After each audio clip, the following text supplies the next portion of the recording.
made a very coordinated plan to raise their list prices to bring that closer in line with what the third party or gray market prices are. So that, and they've been doing that for now.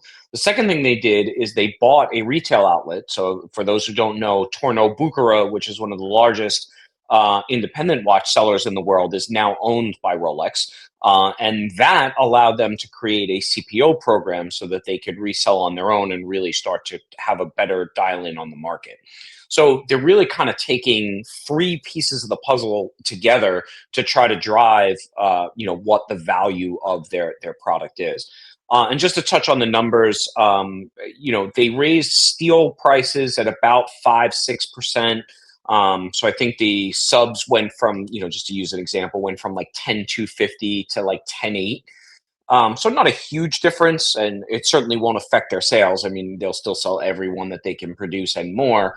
And then on the other side, and I think which is kind of interesting, precious metals have shot the moon over the last, call it 50 weeks on the market, and they only really increased their prices by 9%. So, and I think precious metals have doubled over the last Yeah. year at least.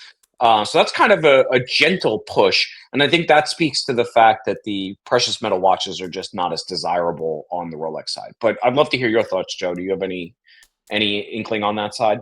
I'd actually echo a lot of what you were just talking about. As somebody who, and I don't have a ton of jewelry, but the ones that I do are, pretty plain, gold, either, bracelet or necklace. And the replacement value, even the stuff that I have, has almost doubled. And I don't have a lot. And it was interesting to me to see that, again, less desirable pieces, usually pieces that trade just below kind of the MSRP for them brand new on the secondary market. They haven't necessarily been this massive desired kind of subsect of the Rolex lineup. But it was interesting to me that that was what took a majority of the price lift because as I was thinking about it, obviously once they announced, once some people saw that the price lift was going to happen, everybody goes to, okay, what does this do to Batman, or what does this do to to the sub market? And Yeah, really, I mean, I got to be honest, not a ton of change, just a little lift there. yeah, yeah. Yeah, I think they're well established at their price points. And to be candid, as the other makers are changing their price structures as well, as you Yep. mentioned, Omega had a price increase. Omega views themselves as a direct Rolex competitor, where, and we may talk about this later, where I would consider them more of a Tudor competitor, Yeah. or maybe somewhere in between. But what you're starting to see is that value point at 10 grand or so for a Submariner is starting to look really, really attractive when you start to think about it in comparison to an S&P at full retail. Sure. Now, on a positive note, you don't pay full retail for an S&P, which is a good thing. As long as So you if talk you to still want us. to save some money, yeah, as long as you talk to us. So you could still get an S&P at, let's say, call it 5 grand-ish, somewhere in that range for a fairly basic S&P. Try getting a Submariner that's not in 50 pieces on the floor for less than 5 grand. Yeah. Ain't gonna happen.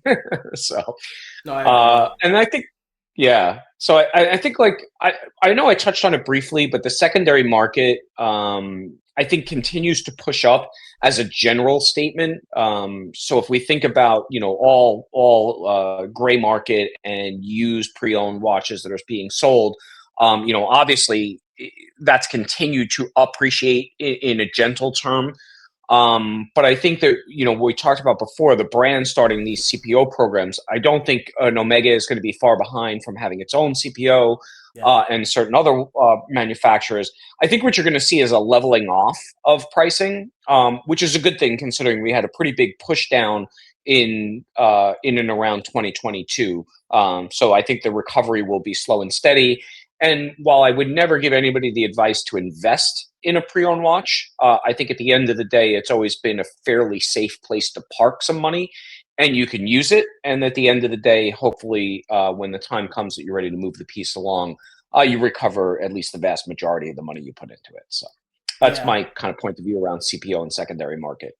I would agree. I think, probably over the last year, maybe 7 to 9 months, more likely, like you've seen a pretty consistent rise in the price of secondary market or pre-owned pieces. And it's interesting, like I find myself sometimes, even as I'm going through talking to, some of our connections and going through looking to purchase pieces, I, revert back to like, oh, I should pay around this price for it or something along those lines. And those prices from that time frame are just really not relevant anymore.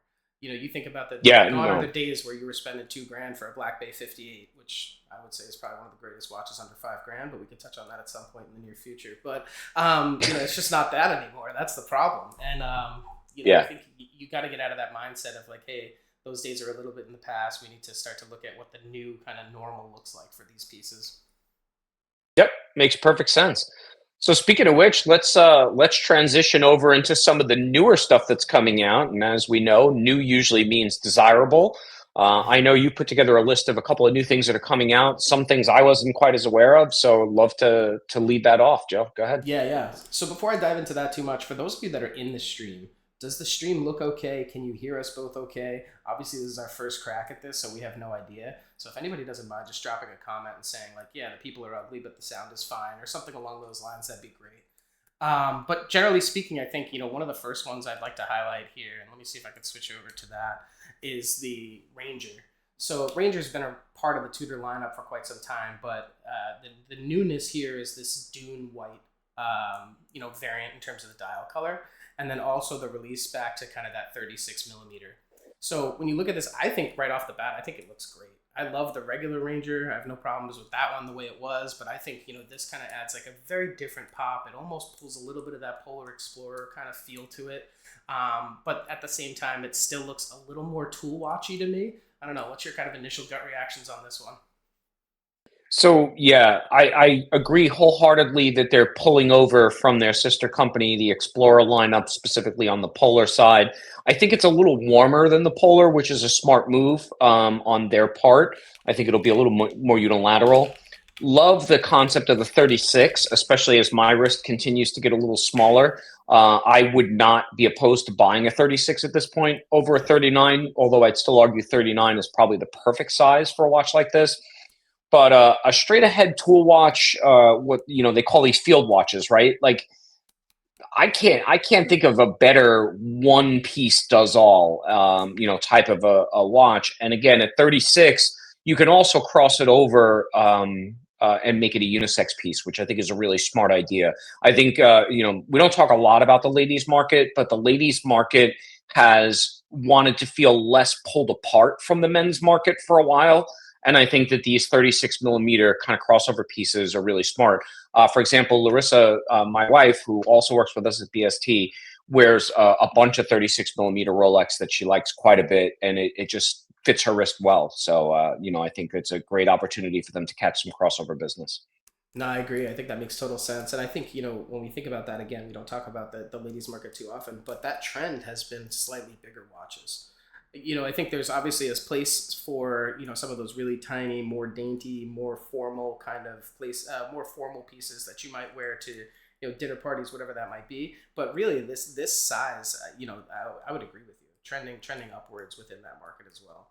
I would So love to see them redo. Sorry, Joe, to talk over you, but I would love to see them redo either a 36 or a 38 millimeter dive watch, and maybe test the waters on the Tudor side. But eventually, I think they would sell a 38 millimeter variant of the Submariner or a GMT Master or both, if interesting. they ever decided to make it. So, Well, they have the kind of an Black Bay interesting thought. 54 that kind of fits that bill. Has something Yeah. similar to that, a little bit smaller.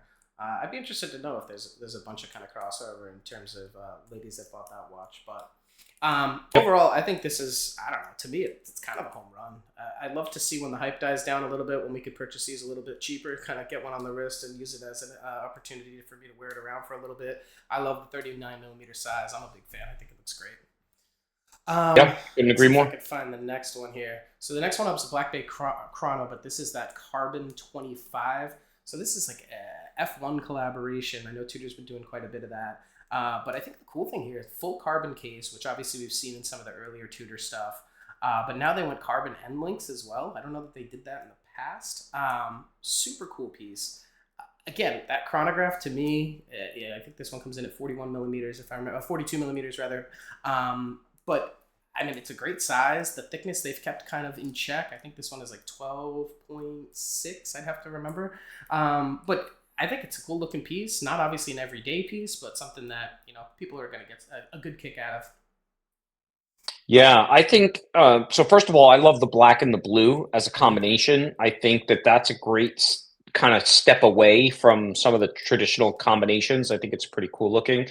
That I would say, I think this is Tudor swinging for the fences more, right? They're going, hey, we've been known for so long for being a Black Bay 58, basic, diver. Here's us swinging at the fences. Here's us taking a look at the Daytona marketplace and saying, all right, you can't get your Daytona, they're 30 grand. Here's this, buy it for six, and show up in a way that looks so different than everybody else's Daytona. So I think it's awesome. I think it definitely puts Tudor in a position to upscale some of their product and do something towards a younger demographic. And I think that's a really smart move on their part. It's almost like to me, and I heard this a while ago when I was talking to one of the people we were working with. It's almost like Rolex uses Tudor as an opportunity to kind of throw some stuff out there and see what sticks, and then use some of those kind of design elements to bring it back into the Rolex lineup. So kind of an interesting thought process. I don't think you'll get anything this brazen out of Rolex, but at the same time, maybe they take some elements from it, like the inside dial color around the outside or something like that. Yeah, agreed. The other thing I was thinking as I was looking at this, I was thinking about our own inventory and thinking about the Breitling Endurance line. Yeah. They could probably do a 5-color release on this particular model in a couple different colors and really have an interesting thing. And then make one of those colors super rare, and then the market will go nuts for it, like they did with those flamingo color Right. chronographs that Tudor had. So No, I agree. So I have one more for kind of new releases, and that is the new Planet Ocean, which is I don't know. My initial reaction is like I feel like it lost a little of the soul, but I do like that it lost the helium escape valve.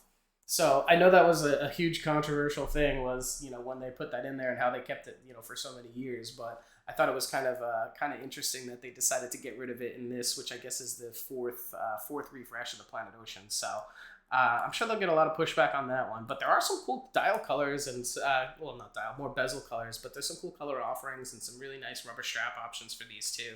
But I don't know. It seems like it lost a little DNA maybe. What's your thoughts? yeah, I mean, I've the only Planet Ocean I've ever really been envious or desirable of is the one that we got and sold before I even got a chance to put it on my wrist, which is the big bright orange, Yeah. sunball one. Yeah. I think these are kind of. I think Omega takes the S&P lineup and tries to stretch it in too many different directions, and that dilutes its desirability. For me, I'd rather have an S&P as Seamaster and call it good. Yeah. But I understand their desire to sell a bigger piece. I think that they'd be smarter not calling it a Seamaster Planet Ocean and just calling it Planet Ocean. Mm. But that's just me. What do I know? I'm certainly not as rich as the Swatch Group, so who No, knows? Maybe someday I'll be. there you go. You'll be giving them design tips. But Exactly. that really concludes the kind of new releases portion of it. So nothing else that we had that we thought was worth highlighting today. But as they come out, obviously as we do this, we intend to kind of keep this same content going every Sunday. So if there are new releases that occur in that time frame, we're happy to kind of bring that to you and have you guys take a look at it. So what should we do next Yeah. here, Tim?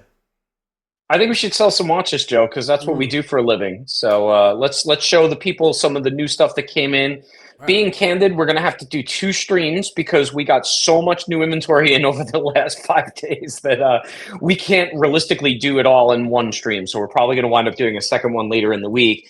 But yeah, we have some awesome stuff to show you guys today, and yeah, I'm ready to do it. Let's do it. All right. So first up, I think is one of yours. So we'll go with the Ranger. I mean, they're both of ours, but I think it's kind of funny The that we ones that you segued have. from a new. Yes, exactly. I think the new release Ranger. It's kind of funny to show the older one now. And are you going to put it up or? Yeah. You ready? There you go. Cool. Yeah, it's ready to go. So Tudor Ranger 39 millimeter field watch, black with the big Arabic numbers.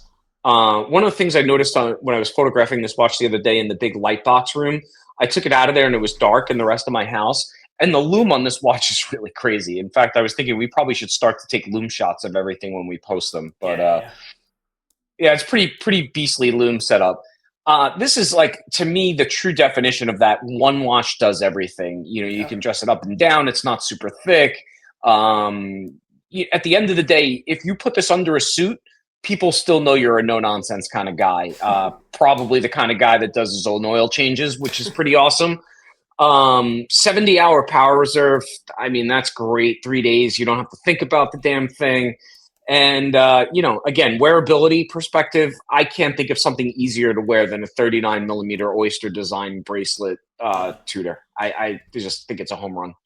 I just think that the dial, no date window, super, super crisp, very, very well balanced. It really gives you all the information that you need, nothing you don't. I think the 39 Yep. millimeter size, like we talked about before, is a home run.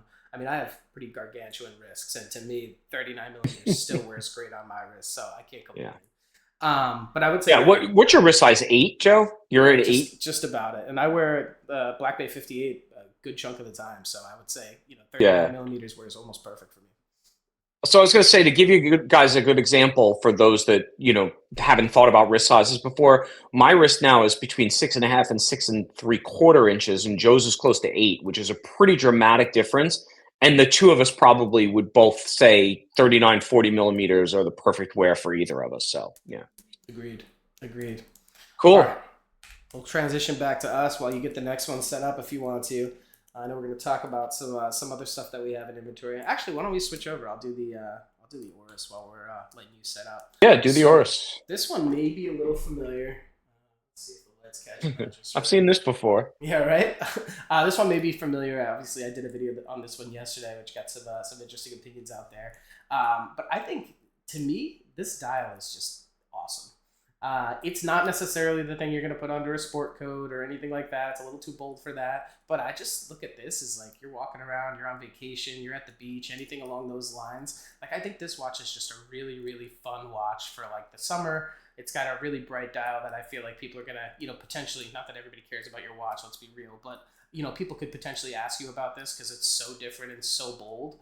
I love the ceramic bezel. I think that looks really, really cool against that bright green dial.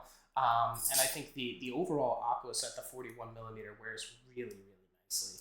Again, we just talked about 39 being kind of like the perfect size. With this, with the integrated bracelet, and also with how thin it wears, like I think this watch really wears great as well. So I'm a big fan of it. I'm happy to have it in inventory. Happy to have it up with me so I could wear it for a few days until some lucky BST person gets to take it away from us. But yeah, I think it's a really, really cool piece. What's your thoughts on this one? Yeah. So I echo the thoughts on the Aquis line as a general statement. I think as an entry point for somebody who wants Swiss reliability and quality, wants traditional dive watch looks, but doesn't want to spend much more than about $1,000 to $1,400. I think the Aquis lineup is probably one of the better buys that you can make. That's my first thoughts on Aquis as a general statement. This watch in specific, I see this and I see the 19th hole after a really crappy round of golf. Let me watch my mouth. Having a cocktail and like flicking my wrist with this watch and like thinking about that last green that I missed the putt on. That's that's what I see in this watch. I think the white and the green is perfect for that. I would definitely, if I still played golf, if I hadn't broken all my clubs, I would wear this to the golf course. You can tell That's it my already opinion. gets Tim angry just even talking about golf. But the thing is, Yes. you would have never missed that putt, so you don't have to worry about Oh, yeah. I would tell everybody I didn't miss that putt. I've definitely done my fair share of Happy Gilmoring clubs off into the lake, smashing them. I've done all of it. So it. Yeah, Tim doesn't have anger issues. Don't worry about it. no. But so, anyways, yeah, I think it's a great piece. Why don't we'll transition over to the one that you had too. Let's see if I can get us switched Yeah. over there. There you go. Yeah. Oh, look at that. I actually got it framed up okay. Speedmaster, Reverse Panda. At one point, these were somewhat limited edition. We actually had the older version of the Speedy Reduced Reverse Panda. Somebody picked it up, I think, only 2 or 3 weeks ago. I think this colorway is awesome. I think it is one of those things that just stands out on anybody's wrist. And I think this is probably one of the least expensive. I don't want to say cheapest because it's unfair to say a $5,000-$6,000 watch is cheap, but this is one of the least expensive ways to get into a Speedmaster. Yeah. That is going to punch above its weight class, and I think that that's what this one does well. I happen to like the Reverse Panda. I think this wear at 42 millimeters, like we were saying before, it's a little bit on the larger side, but with the lug to lug and the thickness, it doesn't feel that big. And the only thing that makes me sad about this watch is that I noticed that it still had some stickers on it, so I no longer can wear it because it's as close to new as we get, and I don't want to be the one that puts a ding in it before I sell it to somebody else. So That's fair. I'm sure they appreciate that. Yeah, I think the what do they call it, guilloche on like the sub dials. I think to me that's what yeah, kind of sets it apart. Probably a little bit difficult to see because we can't get in super close on it. But to me, like that's one of the things that I really like about this is kind of how that stands apart and how like those bright white sub dials reflect against the kind of the darker background. So I think it's a super cool piece. I echo your thoughts. Like some of the speedy reduced are really cool pieces. But this is just a little bit of a cut above that, in my opinion, kind of getting into that just before the moon watch type of thing, if that's something that you're interested in getting after. So yeah. One thing I'll call out specifically, I think the reverse panda really dresses up more so than the traditional panda, the white with the black. I think the black with the white subdials dresses up better. That's just my personal opinion. But to me, like I see wearing a dark suit, specifically a black suit and a white dress shirt, and this underneath it all, I think you've got a very strong look. And Bond would agree with me. So, what does he know? what does he But know? anyways, all right. So next up we have this one, which is kind of a Is beast. that an Audemars Piguet? What is that thing? No, certainly not. And actually, if you look at the movement, some might claim it's pretty amazing as well. But I like agree. one thing that stands out to this, so this is a Zenith Defy Skyline. So obviously part of their Defy lineup, and probably one of the things you're noticing right away is that second hand. So it's giving you one out of every 10 seconds, or 1/10 second indicator, or something along those lines. It's kind of wild when you first see it in like a comparison to some other watches that you might have that are beating at that 28.8. So this 36,000, it's just crazy how fast it goes. We threw this thing on the time graph and it was like machine gun fire. It was kind of scary, to be honest with you. But anyways, it was a 41 millimeter case, just enough water resistance to make it kind of a go everywhere watch if you want it. Integrated bracelet, which I think is really cool. You probably can't see it super well. Let me see if I can zoom out just a touch. Maybe the other way, Joe. Thanks. Integrated bracelet, which I think looks really cool. Usually, and this one does as well, comes with a rubber strap option, which I think makes it look a lot more casual. The thickness is right on trend with something that you'd want to fit under a dress shirt if you wanted to. I think it's a really cool piece.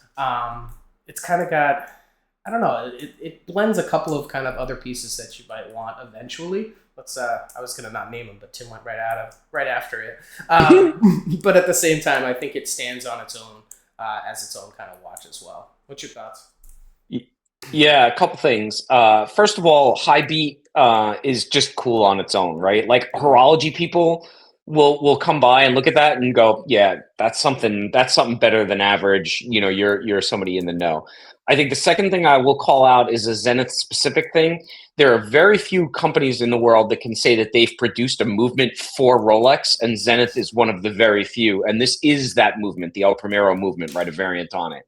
Yeah. So I think that's number two. So for those that don't know what I'm talking about, the Daytona during the 80s and 90s used the Zenith movement for a long time, for quite some time. So kind of a cool little calling card. When you see somebody running around with their Daytona, you could be like, yeah, I got that better movement from back in the day. My understanding on that And one, not then, to interrupt though, my understanding on the Daytona yeah, piece go is ahead. they actually took the beat rate down to get better power reserve.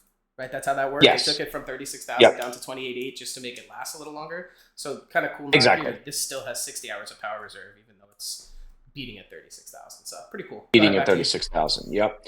The last thing I was going to say is, I made a joke about it being like an AP, but that integrated bracelet, that 70s sport style.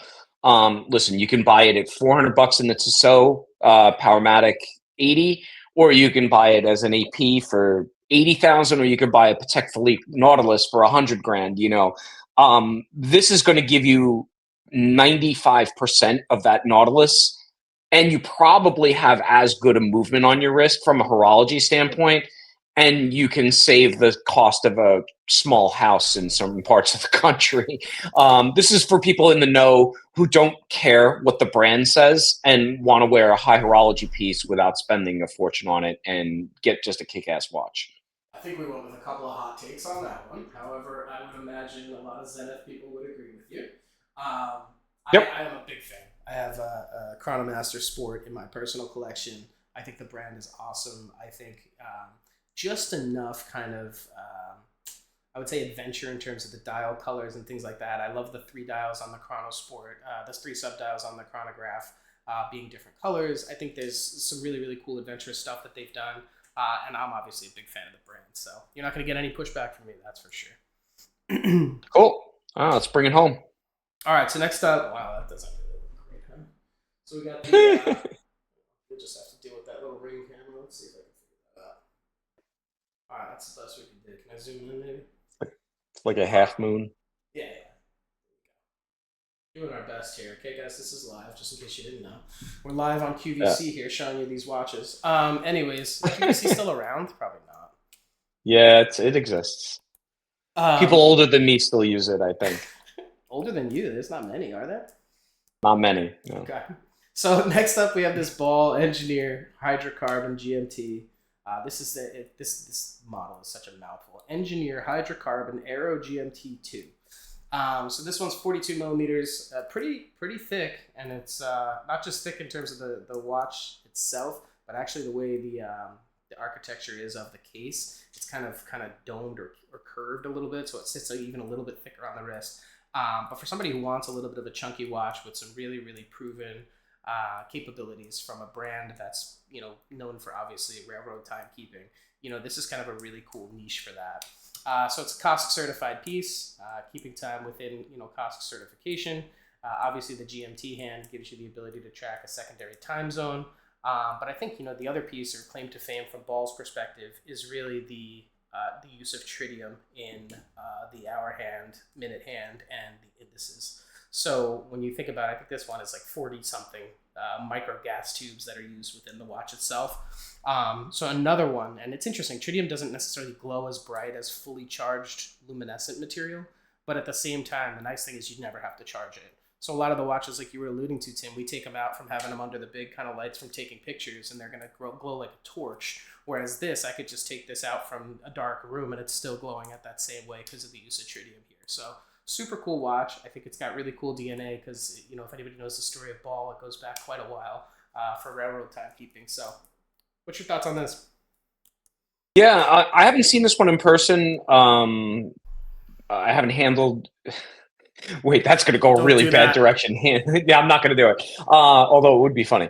I think this watch to me, as I looked at it when we first got it in, the pictures that you took, and now seeing it here on the stream, I think this is for one of those people that, again, doesn't care about a brand, wants to wear a lifestyle, has some connection to the railroad side, and wants something that is genuinely rugged. I think the high level of anti-magnetism up to 7.5 Gauss. It's got some extra shock resistance built into it, crown protection built around it.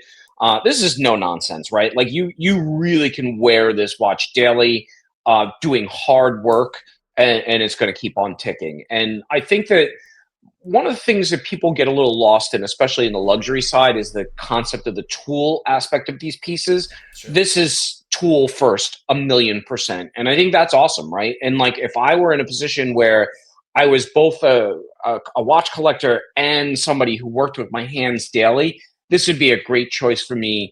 I could give it, let's say, a beating of patina and ultimately have a really, really cool story to tell from a watch that's probably going to last 50 years on the wrist, no matter how much of a beating it takes. So, Yeah. and it's good value for money. I mean these when they come out new on the retail market, carry a fairly substantial price tag.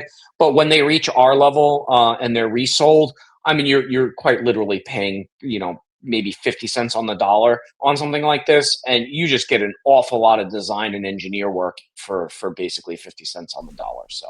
Yeah, so I brought it in a little bit on the side so you can see kind of the curvature of the case and how it would sit on your wrist. Yep. And what I will do here is adjust ever so slightly so you can see that crown guard. So you actually Yep. depress that button and then you would slide that away to even access the crown. So not that Wow. anybody's doing anything most times where they're going to be at risk of shearing a crown off, but at the same time, that one's protected beyond even that. So Well, just in case, we're just ready in for it. case. Um, Cool. So I think that's inventory review. Yeah. Yeah, I think let's throw it out. I don't know how many people on the stream. I can only imagine, based on our good looks and charisma, it must be at least 10 million by now. So if Just anybody has under. any questions, just under 10 million. If anybody has any questions in the comments or in the chat, let's get to those. And if not, I think we've been running for close on 35 minutes now, so probably about time for us to shut it down and tease out the next video in a couple of days. There you go. We'll pause for a few minutes to see if anybody has questions. I know there was a couple people who joined who have been previous supporters of ours who have purchased some stuff from us. So I guess great opportunity for us to just say thank you for everybody who supported us throughout the first 5 or 6 months here. You can Yep. look forward to us continuing to expand the inventory, get new pieces, and kind of generally, I would say give the people what they want. Right. Our goal is to give you up to date information, provide facts, not fluff, and really just kind of get you to a point where you feel really comfortable in the watches that you're purchasing. So, um, Yeah, I want to echo that statement 1,000,000%. First and foremost, thank you to everybody who supported us from the get go. We're truly humbled by how fast things have moved. I don't think we expected this to go as quickly as it did, and thankfully it did. I'll share a little bit personally. I wound up being laid off from my job, and I've decided I'm probably going to make BST my full time gig. And I'm really hopeful and grateful to everybody who's supporting it so that I can do that. That said, we'll continue to try to provide the most transparent transactions that are on the in the world. Our goal is always to have the best inventory that's humanly possible to own, sell it to you, and then ultimately be, if not the cheapest in the country, as close to the cheapest in the country as is possible. So that's kind of the cornerstones that Joe and I set out when we founded BST, and so far so good. It's been a pretty amazing ride, and we just have everybody to thank for it. So thank you. saw Nicholas said, "Keep up the good work. We appreciate you, sir. We appreciate all the support, and you've been a repeat customer, so we appreciate you for that as well." Yeah, Um, I think we got a couple things to tease real quick, and then I think we could sign off unless yeah, anybody has any questions or things they want to go through. yeah. Who wants to start the teasing? You're going to tease, Joe? I could tease a little. So I Okay. would say first off, we appreciate everybody. If you could like, subscribe, continue to support us through the social media stuff, that's really awesome. But I would say, we have a bunch of new inventory that's hit or is going to be hitting in the next couple of days. So you can look forward to, we have a Seamaster coming in, Seamaster 300 in blue. That's something you guys will see over the next few days. We're going to have a pair of Aquaterras, the new ones with the 8900 movement. We're going to have those coming in. We have a Breitling Super Ocean, the newer Breitling Super Ocean in 42 millimeters that's coming in. And then we I have have two of those, by the way. two of those coming in. And then we have an Yeah. interesting Speedmaster 38 that's coming in as well. So plenty of new inventory to kind of tickle the fancy of whatever you might be looking for. And then I would say after that, I'll leave it to you, Tim, to talk about some of the merch if you guys might be interested in that stuff. Yeah, so a couple things to talk about. First of all, like I said earlier, these are going to be weekly on Sunday. 100%. We'll definitely do these. In this case, since we have so much inventory coming in, we're going to wind up probably doing a second one later in the week so that we can get all the inventory out there and show it to you guys. That said, we are coming out with a line of merch. Larissa and myself and Joe are working tirelessly on trying to put that together. So if there's anything specific that you guys want to have from a merch standpoint, let us know. We're going to be doing a dropship model, so it'll be easy. We can get pretty much anything that you want. So let us know. We'll have some samples coming in over the next week or so. We'll probably tease some of those out there. And then kind of echoing back to where we started this segment, everything is about gratitude and thank you. So we're going to do 3 giveaways when we launch the merch, which likely will be on February 1st. So first and foremost, anybody who's already purchased a watch, you're automatically entered into a raffle, I guess, so to speak, to win a free piece of merch. Likely going to be something you could wear, but we'll get there. The second plan that we have is that we're going to have a promotion to get people to sign up to the email site, to the emails on the website. So we'll be giving away 1 piece of merch that way as well for anybody new who signs up. So obviously encourage people to get out there and do that. That would be super helpful for us, grow the brand. And then third and lastly, what I want to do is every month up to $100 cart, we're just going to take 1 random cart and just refund the money. So if you guys are willing to support us, what we're going to do is make sure that there's a random act of kindness once a month where somebody just gets their merch for free. If you've taken the time and energy to support us, we want to make sure that you feel the love on the way back. So we're going to wind up doing that, and that's something I plan to do, and Joe and I plan to do moving forward. So once a month there'll be a cart that just gets refunded to somebody. So it's our way of saying thanks for you guys supporting the business and supporting us as a in a going forward statement. And then the last thing, real quickly, that I want to tease out and I know I've talked to a couple of you that have already bought some stuff. We are in the process of putting together an affiliate program. So if anybody's interested in an affiliate program with us, what we're looking at right now would be a 50% discount for anybody that you refer. 50%. God, no. Whoops. Back that one up. $50 discount on any watch that they wind up buying. We don't work on that kind of margin. But a $50 discount to anybody buys, and then for you as a referrer, we'll give you guys a $50 Amazon gift card to go out and spoil yourself on the next cool thing that you find on Amazon. So if anybody wants one of those links, please ping the info at Baker Street Timepieces or our personal email addresses, and we'll get you guys set up with a link. And let's grow the business together. Let's everybody kind of get in and have fun at the same time. So that's all I got. You got anything else, Joe? No, just again, appreciate everybody who stopped by. Appreciate everybody who has been watching from the beginning. So we appreciate that for sure. And I guess until next time, this is the today's case is closing out, and we'll open a new one next week on Sunday. See you next week. Au revoir.